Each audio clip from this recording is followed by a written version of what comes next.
ये आप सामने जो देख रहे हैं लगन जो है सिंह लगन की कुंडली का एक फार्मा कंपनी में एक एरिया मैनेजर के जातक का लगन है।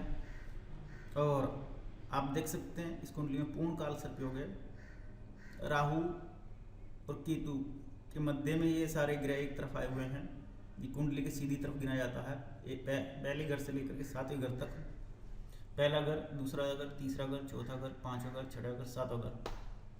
और जब आप देखेंगे लगन की स्थिति क्या है तो आपको मालूम होगा कि चंद्रमा जो 12 घर के स्वामी हैं, जो 12 घर के स्वामी हैं और लगन में आकर के बैठ गए हैं।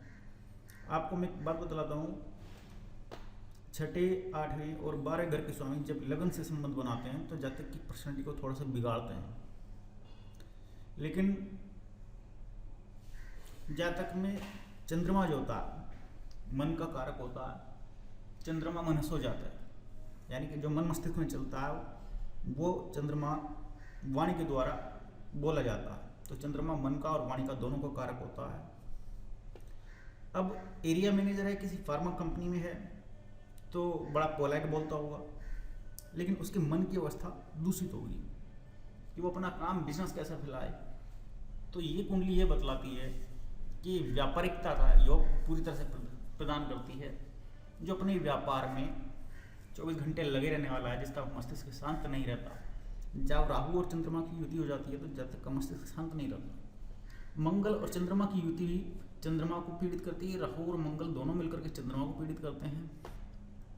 ये दुस्साहसी योग होता है, ऐसा जातक रिस्क लेने में आगे रहता है, राहु और मंगल जिसके एक साथ होती हैं। उसके अलावा हम जो देखते हैं चंद्रमा और गुरु का दोनों का योग बना हुआ है, इसको गज केसरी योग भी बोलते हैं। ये गज केसरी योग लगन में बना हुआ है, तो इस वजह से ये जातक एरिया मैनेजर है, एक ऊंची पदवी को हासिल करता है। गज केसरी योग में गज का मतलब हाथी होता है और केसरी का मतलब शेर होता है। दोनों ही जंगल के राजा कहे जाते हैं। और जब ये दोनों चंद्रमा और बृहस्पति जी लगन में बैठते हैं, चौथे में बैठते हैं, 7वें में बैठते हैं, 10वें में बैठते हैं, तो जातक किसी उच्च पदवी को ही प्रदान करते हैं। अब चूंकि जब ऊंची पदवी होगी तो शासन करेगा, अपने अधिष्ठान पर शासन करेगा। तो राहु और चंद्रमा और मंगल और चंद्रमा, इन तीनों का जो कॉम्बिनेशन है वो मन को प्रताड़ित करता है। हालांकि गुरु बैठ करके, गुरु जो होते हैं, गुरु और शनि दोनों ही फार्मा कंपनियों के कारक होते हैं, या मेडिकल के कारक होते हैं, या केमिस्ट्री के कारक होते हैं। रसायन विज्ञान इसमें जब जुड़ जाता है, जब राहु, गुरु और शनि का कॉम्बिनेशन बन जाता है। मंगल स्वयं औषधि के कारक होते हैं। तो एक परिस्थिति एक क्रिएट कर रहे हैं कि सिंह लगन का जातक कहाँ पहुंचेगा, एक फार्मा कंपनी में पहुंचेगा। और लग्नेश स्वयं 6ठे घर में है। लग्नेश का 6ठे घर में हो जाने से ज़्यादा यश प्राप्त नहीं होता है, ऐसा जातक संघर्ष करता है। ये कुंडली मेरे पास इस पर्पज से आई कि जातक को धन जोड़ने में समस्या रही, जीवन में बैंक बैलेंस बनाने में समस्या रही। और बैंक बैलेंस बनता है हमेशा दूसरे घर से।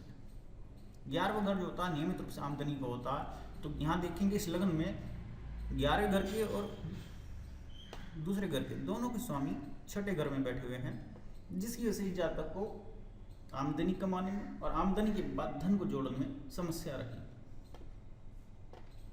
धन्यवाद।